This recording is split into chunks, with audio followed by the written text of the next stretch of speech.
Good morrow, Ashers. Every MMO has some form of carrot on a stick to keep players interested. Logging in for whatever reason, they want to keep players playing. Some, like World of Warcraft, use level cap increases and gear tiers as a form of vertical progression with every time they release an expansion or some sort of DLCs. Others, like Guild Wars 2, are more horizontally focused, giving players alternative playstyles and out-of-combat skills to progress. There is, of course, a less considered and talked about method that are more generally used within MOBAs, like obviously League of Legends, that instead of giving some players something to do and work towards, the balance is constantly shifting and changing on a regular basis to keep content fresh. I presented a question of which method the players prefer or the community prefers on Reddit a little while ago, and to say the least, the results were extremely interesting, I guess. In today's video, I'll be discussing the benefits and downsides to each of these different models of post-launch progression. But before I jump in, I would love to ask you guys to like, share, and subscribe these videos if you do like the content. If you don't, just dislike them. I don't really mind.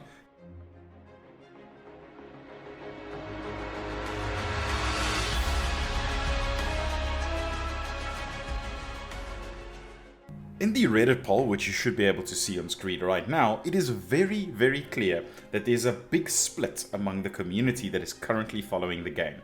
It is a small sample size, sure, but it is obvious that players are very unsure as a whole what they prefer in terms of progression after the game releases. Horizontal progression ended up eking out a small lead, but it is so small that it might as well be insignificant. There's also a decent few players that want a limited progression at all post-launch and would rather see a dynamic shift and regular balance after the game releases to keep it fresh instead. This is closer to what MMOs would do, and since Ashes of Creation is largely a prayer-driven game, that method might actually be a viable option. Needless to say, let's jump into the different options that and what the upsides and downsides are. By far the most common method of keeping players interested and playing the game, the tried and tested vertical progression model that great games like World of Warcraft has made a success of. Increasing the level cap and by extension stats on your character, introducing new gear, the carrot and the stick dangling in front of the players have kept hordes coming back to the game. Yes, pun intended. The benefits of this methods are pretty clear.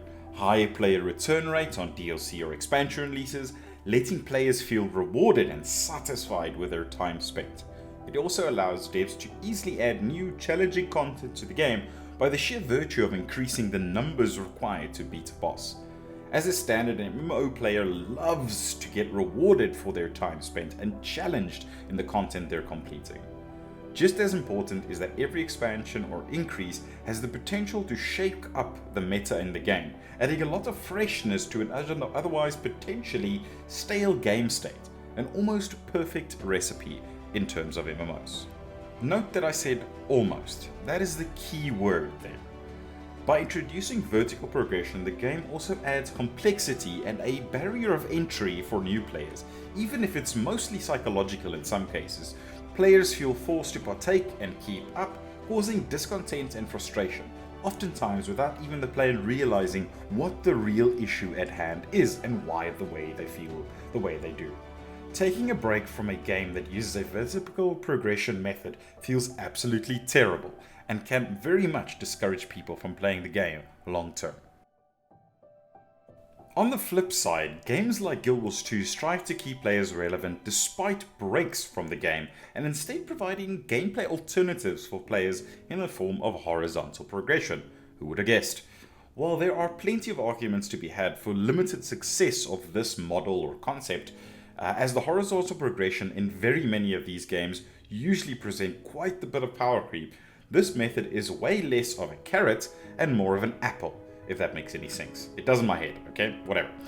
This sideways progression can, for example, allow certain classes to perform roles they otherwise couldn't before, like allowing an historically DPS class to heal, or a tank to DPS, or whatever the case may be.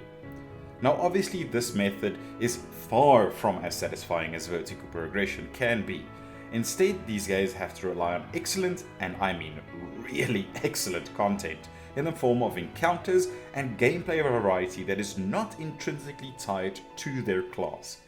Player-driven PvP, content, and nodes really has to shine to make this work.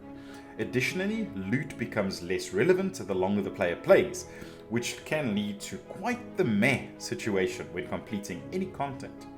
Guild Wars 2 suffers from this greatly, where many players that are uninterested in the cosmetic progression in that game become bored pretty quickly upon getting their player to max gear or max level.